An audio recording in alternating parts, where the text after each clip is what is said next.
Valentín, comenzamos Esta Boca es Mía, la transmisión, o continuar con la transmisión en vivo de la tele. Muy Muchas bien, gracias buen para programa, ti. Y buena tarde.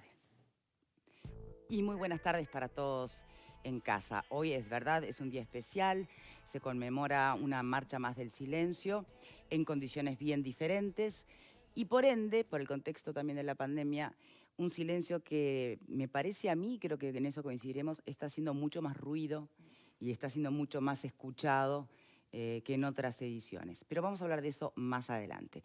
Vamos a arrancar con el primer tema, y son los avances en la investigación o operación denominada Océano, por parte de justamente delitos de crimen organizado e Interpol. Repasemos y después debatimos. 6 hombres fueron detenidos en el marco de la investigación por explotación sexual por el que la semana pasada ya habían sido imputados otros 5, según informó Sarandí y confirmó Telemundo. Estas 6 personas fueron involucradas en la causa luego de aparecer en chat con adolescentes en las que ofrecen dinero, bienes y hasta drogas a cambio de mantener relaciones sexuales, lo que se configuraría en un delito de explotación sexual de menores. Además, se les incautó los teléfonos celulares y otros dispositivos tecnológicos que podrían arrojar pruebas para la investigación. Entre los detenidos hay un empresario inmobiliario, un empresario del marketing y un militante del Partido Nacional. Este martes fueron interrogados por Fiscalía y se espera que el miércoles sean imputados, según indicaron fuentes del caso. El Espacio 40 del Partido Nacional emitió un comunicado en relación al militante investigado, el cual figuró como noveno suplente de la Junta Electoral de Montevideo de este sector. En él se señala que resolvió desvincularlo de la agrupación mientras se realiza la investigación judicial. Reafirmamos nuestro compromiso con el combate a todo tipo de conducta, directa o indirectamente relacionadas con el abuso sexual a menores, finaliza la misiva. La semana pasada, 5 hombres, entre los que se encontraba un ex juez penal, un diputado suplente del Partido Colorado, un abogado, un arquitecto y un productor de eventos de Punta del Este, fueron imputados por explotación sexual luego de que la Fiscalía presentara pruebas de que habían ofrecido dinero, objetos y hasta drogas a cambio del sexo a un adolescente. La causa que lleva adelante la fiscal Darminia Viera investiga la explotación sexual de al menos 5 adolescentes. Los hombres con los que mantuvieron contacto las jóvenes son entre 25 y 30 y todos ellos están en la mira de la justicia. En todos los casos se trata de hombres que se contactaron con las jóvenes a través de un sitio web en la que se ofrecen servicios de prostitución. Si bien para poder aparecer allí las jóvenes declaraban ser mayores de edad, en algunos casos los investigadores creen que los adultos sabían que eran menores, algo que queda explícito en los mensajes que intercambiaban con las jóvenes. Bueno, muy bien, vamos a tener en breves instantes un Zoom con la socióloga Teresa Herrera, integrante además de la Red Uruguaya contra la Violencia Doméstica y Sexual. Hasta ahora, comentarios, reflexiones de los avances y de lo que va saltando a la prensa sobre este caso concreto, denominado Operación Océano, pero que para nosotros es el caso de abuso sexual, de explotación sexual de menores. Explotación sexual de menores, sí, esto es un coletazo o la continuación de la investigación que ya había dicho la fiscal que iba a proceder. Imaginaba que iba a caer tanta gente porque hay bastante. Bueno, hoy se formalizarán más. Hoy todavía. se formalizarían aparentemente 6 personas más, sí. Y está previsto, por lo que tengo entendido, la semana próxima ya citar a declarar a otras personas y eventualmente también formalizarlas producto de la información que está surgiendo de los chats que tenían entre ellos, ¿no? Es un delito que tiene, obviamente, que tiene muchos más involucrados y que me parece que es la oportunidad que tendríamos para dar un mensaje claro de que estas cosas no se van así nomás o se olvidan. Entonces, yo creo que acá habría que dejar de lado si son vinculados al partido cual. Y, señor, usted estuvo vinculado a esto, usted hizo explotación de esta menor, perdón, marche preso, porque no se puede así. Entonces, no importa si lo cambió por drogas, si lo cambió por entradas, si lo cambió por, no sé, un reloj. Pero creo que el mensaje tiene que ser claro. Uruguay no debe tolerar la explotación de menores. Liso y llano, por más que ellas hayan estado en la página y dijeron la edad y qué sé yo qué más. Es verdad algo que mencionaste, que sobre lo que se ha también generado mucha polémica en redes sociales. ¿Qué opinás, Vero, sobre eso? Las filiaciones político-partidarias de algunos de los formalizados, que tuvo, por supuesto, la inmediata respuesta por parte de los respectivos partidos políticos. ¿Es menor hacerlo notar o está bien? Mira, yo creo que vivimos en un país donde todo se partidiza, ¿no? Y eso no lo comparto. Pero que sean políticos, que sean ex jueces, que sean profesionales, no es un tema menor. Entonces esto no es una cuestión de blancos, colorados, frente amplistas y vamos a ver, bueno, ya tenemos la cuota porque del otro lado ahora hay un blanco, entonces ya podemos y estamos esperando que caiga otro del otro partido. No, ¿Quién nos estaría faltando? ¿Un frente amplista en este momento? No está tan claro porque hay unas figuras que fueron vinculadas. Pareciera un juego bastante... Entonces, digo, vamos a buscar, ¿no? Estamos buscando en el Facebook a ver si estuvo en una lista o no estaba en una lista. Pará, ¿viste las fotos que empezaron a mostrar de uno de los fulanos? Tenía varias afiliaciones. ¿no? Varias afiliaciones. Pero resulta que tenía foto con todos, con el diablo y con Jesús. Entonces, por eso, ¿nos vamos a quedar en eso? No, en eso no hay que quedarse. Bien. Me parece que la mirada es otra. La mirada es cómo hay un doble juego, una doble moral desde diversos ámbitos, ¿no? Alguien ponía por allí, ninguno de estas personas tiene apariencia delictiva, jugando con aquello que hemos debatido tanto. Bueno, no lo llevaría a ese punto, pero sí al punto de, bueno, son personas que muchas veces están en lugares donde se toman decisiones, muchas veces están en lugares estratégicos para acercarse a los menores, y eso no es un tema menor. Son personas que a veces terminan levantando la mano, determinando el futuro o hablando sobre la moral de muchos de nosotros.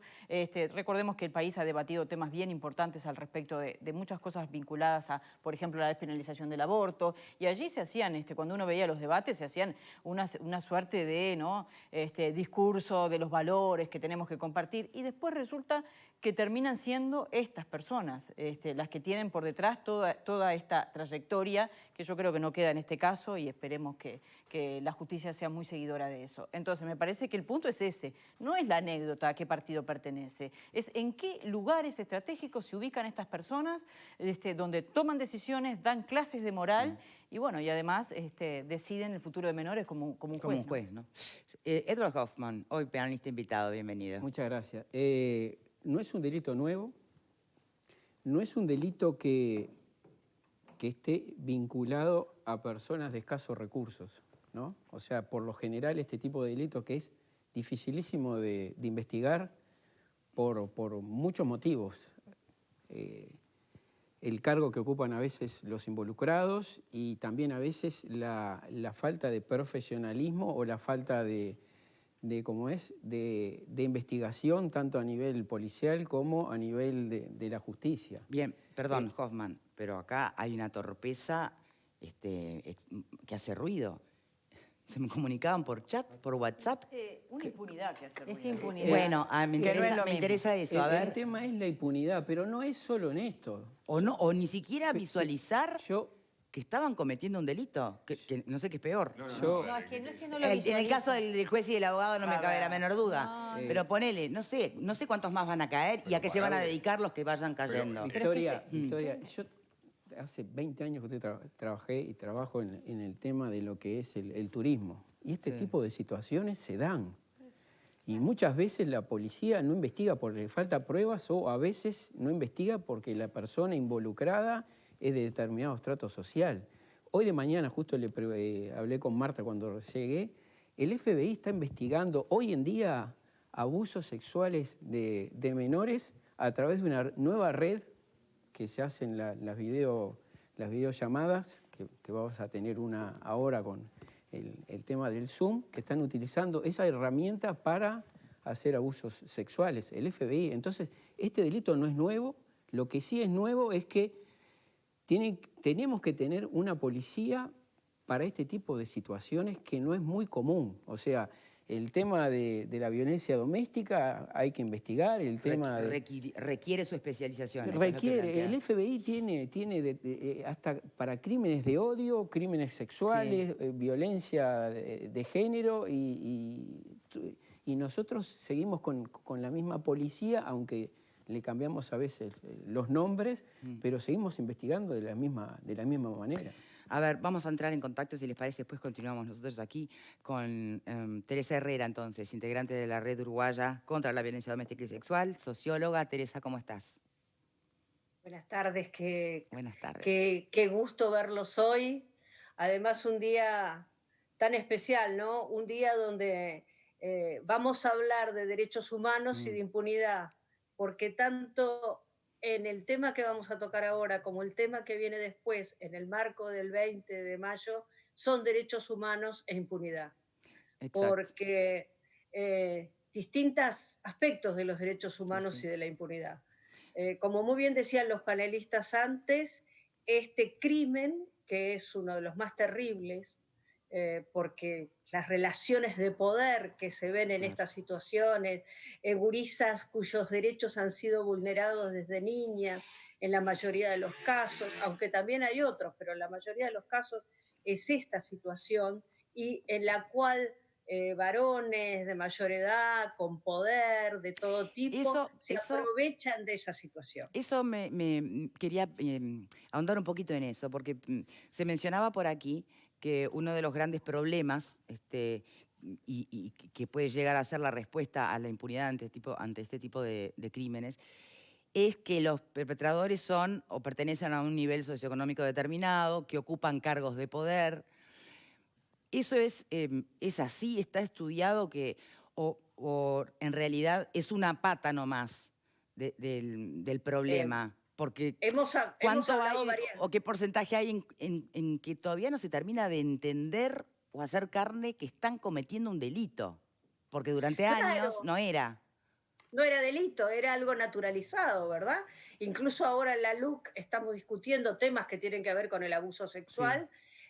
Y bueno, cuánto es la edad y la diferencia que tiene que haber entre digamos, en la relación y una serie de cosas. Pero el tema básico es que acá estamos hablando, en primer lugar, no hay dos lecturas. Y por eso yo decía al principio derechos humanos e impunidad. Acá estamos hablando de un delito. Mal muchas veces uno ve en los medios de comunicación prostitución infantil. No es prostitución, es explotación sexual comercial, no es otra cosa.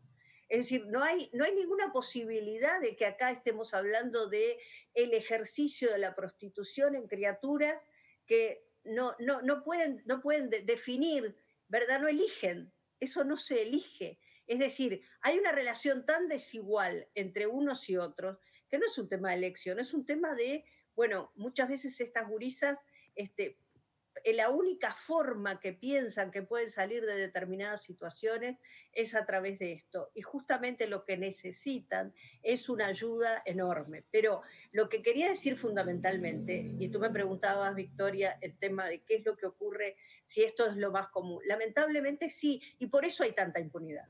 Es decir, tendemos a suponer que este tipo de delitos, este tipo de situaciones ocurren en los niveles más bajos. No. Es decir, muchas veces lo que sí pasa es que las víctimas son de los niveles más bajos.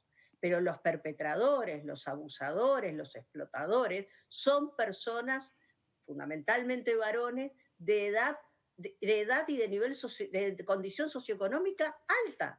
Entonces, lo que ocurre es que después vienen los abogados, a los cuales muchos de ellos se repiten los nombres, o casualidad, tanto para la defensa en los abusos sexuales como la defensa en lo que tiene que ver con la explotación sexual, y entonces empiezan con las chicanas legales, ¿verdad? Con una cosa, con la otra, con si se probó, si no se probó, etcétera, y es el crimen más impune de la humanidad, lo hemos dicho otras veces. Las criaturas siempre tienen que estar demostrando permanentemente que les pasan estas situaciones. ¿Cómo salta esta situación? Salta a partir de la muerte de una de las gurisas y del teléfono de otra de las gurisas. Esa muerte que todavía está entre comillas, ¿no? Porque en el mejor de los casos, se había cerrado como un suicidio y, bueno, creo que a la luz de todos estos datos se va a abrir, supongo, reinvestigar, supongo. Esperemos, pero además, aunque hubiera sido un suicidio, ¿alguien tiene alguna duda? ¿Alguien tiene una duda de dónde venía la culpa, digamos, la responsabilidad de que si esta criatura tomó esa decisión, si es que la tomó, porque también un suicidio se puede camuflar, ¿no? Entonces, pero en realidad, esto lo que tiene que pasar es que no podemos encontrar en las redes como encontramos, no, porque fíjate que ellas son tal cosa o tal otra, entonces siempre culpabilizamos a la víctima, ¿eh? Siempre es la víctima la culpable. Estos señores todos tenían absolutamente claro lo que estaban haciendo. Sí. Y lo que es aún peor, muchos de ellos, no digo todos, muchos de ellos, además pertenecen a esas asociaciones de padres que se quejan de que no dejan ver a los hijos y cosas por el estilo. O casualidad, ¿no? Bien. Teresa, justamente hablando de esos comentarios con los que uno se cruza en las redes sociales, que algunos están de verdad totalmente fuera de toda lógica, criterio y hasta empatía. Sí, sí, por supuesto. Y algunos pueden tener algún punto que a uno le haga pensar o reflexionar, ¿no? Tú decías, no todos los casos son iguales, pero que mayormente se trata de chicas que, ya sea porque no conocen otra forma de vincularse con su cuerpo y con el afuera, o porque han sido entrenadas en eso por su propia familia o explotadas por su propia familia para empezar. También hay casos, aunque serán los menos, donde por la razón que sea, tal vez, ni ellas se sienten víctimas. Eso, Claro, pero eso tiene no que ver significa que no lo sean, pero Claro, pero también hay tiene que que ver trabajar esos aspectos, ¿o no? Por supuesto, pero eso tiene que ver con la naturalización de estas situaciones. Es decir, lo que yo decía recién, hay gurisas que en realidad esto lo ven como la única posibilidad de salir de determinadas situaciones. Vivimos en un mundo en el cual todo el tiempo nos están enrostrando delante de la cara que tenemos que ser lindas, jóvenes, estar bien vestidas, tener tal ropa, usar tal cosa, ¿no? Digo, entonces, ¿qué pasa en gurisas que no tienen posibilidades, que no han podido trabajar, que no han podido estudiar, que no han podido formarse? Entonces, lo terrible es que a ellas les pase eso, y lo terrible es que quienes tienen poder, quienes tienen mucha más capacidad, como tú decías recién, un juez de menores, es aberrante, aberrante esta situación, porque es como, a ver, salvando las distancias, como cuando uno habla en términos de lo que es la violencia doméstica, ¿verdad? O del abuso sexual dentro de la familia. Quien se supone que debe proteger tus derechos es quien los vulnera. Sí, sí, sí, claro. Entonces, en realidad, tenemos que desnaturalizar estas situaciones y tenemos que dejar de criticar a la víctima. Al que tenemos que estigmatizar y criticar es al victimario. Nosotros siempre estamos mirando para el otro lado. Hay una campaña de UNICEF que lo dice muy clarito, ¿verdad? No es un cliente, no es que no sabía la edad que tenía. No es nada de eso. No es absolutamente nada de eso. Esto es una explotación de una persona con poder hacia una criatura sin poder y donde se vulneran todos sus derechos humanos. Entonces, en la medida en que no aprendamos a mirarlo con esa cabeza, es muy difícil que podamos cambiarlo. Bien, una pregunta. En este momento y en el contexto de esta operación que está en pleno, ¿no? Por parte de Interpol, de delitos de crimen organizado, ¿en qué situación están estas chicas? Tal vez no sé si es para ti la pregunta, pero como sé que te preocupan siempre mucho estos temas, ¿en qué situación están hoy? ¿Protegidas? ¿No? Fiscalía tiene una excelente unidad de víctimas, presidida por Mariela Solari, que trabaja muy bien en la protección y en concordancia con INAU, en concordancia con ONGs que se ocupan de estos temas, y estas gurisas, claro que tienen que estar protegidas y ser protegidas, porque además estos señores están sueltos. Sí. Bueno, ese es todo otro aspecto que hemos debatido en otra instancia acá, y es la fijación de domicilio. Exacto. Bueno, a ver, separemos si los tantos.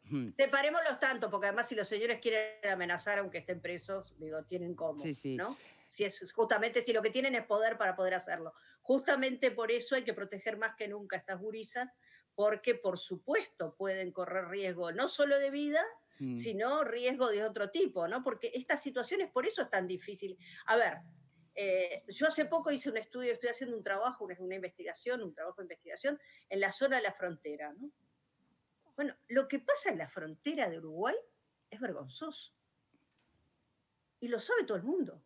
Lo saben los intendentes, lo sabe la policía, lo sabe todo el mundo. Hay estaciones de ómnibus, terminales de ómnibus, que a determinadas horas los baños son zonas liberadas para que las gurisas sean explotadas allá adentro.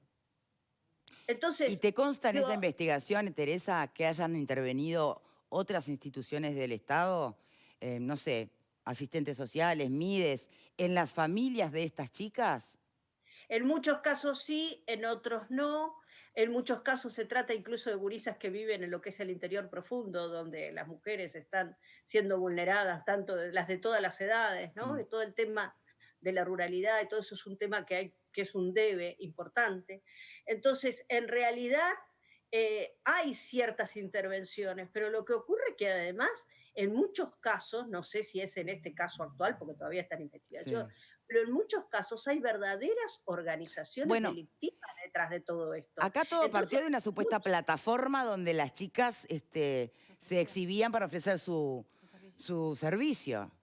Claro, ¿y cuál es la inocencia de quién maneja la plataforma? Bueno, a eso voy. ¿Y hasta qué punto está ¿Cuándo empieza a ampliarse esta investigación para que también estén bajo la lupa los demás eslabones que componen este cuadro, ¿no? O este puzzle.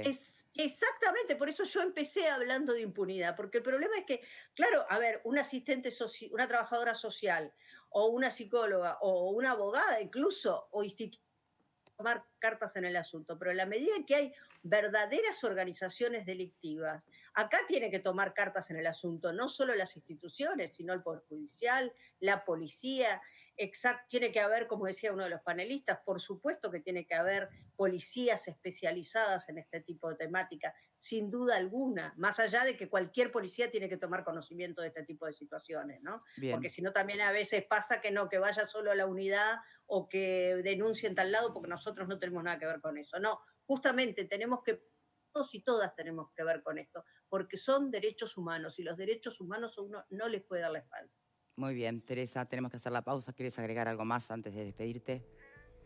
Bueno, mi enorme abrazo a los familiares de desaparecidos en un día como el de hoy y decir que están presentes y seguiremos tratando de encontrarlos. Muy bien, gracias, Teresa. Gracias a ustedes. Bien, señores, tenemos que hacer la primera pausa. Cuando regresemos, obviamente van a querer intervenir los panelistas, porque los escuchaba ansiosos. Y por supuesto, ya venimos.